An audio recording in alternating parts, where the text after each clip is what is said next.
Tonaas Brigade Manguni Kota Manado, Ronoko, Tatap Muka bersama Gerakan Pemuda Ansor Kota Manado.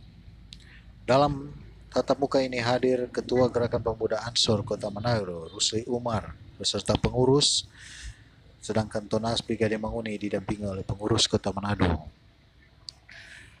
Dalam pertemuan singkat tersebut membahas mengenai permasalahan yang ada di daerah Minahasa Utara. Tonaas Ronoko berharap bahwa pemerintah dan aparat segera menyelesaikan masalah tersebut. Karena masalah ini sudah menjadi viral dan berimbas kepada saudara-saudara kita yang tinggal di luar daerah Sulawesi Utara. Tonaas Brigade Manguni Kota Manado bersama Ketua Gerakan Pemuda Ansor sepakat untuk menyerahkan sepenuhnya permasalahan tersebut kepada pemerintah dan aparat. Ketua Pemuda Ansor Kota Manado bersyukur karena pemerintah dan aparat segera meredam dan berupaya untuk menangani dengan cepat masalah tersebut. Sekian breaking news hari ini.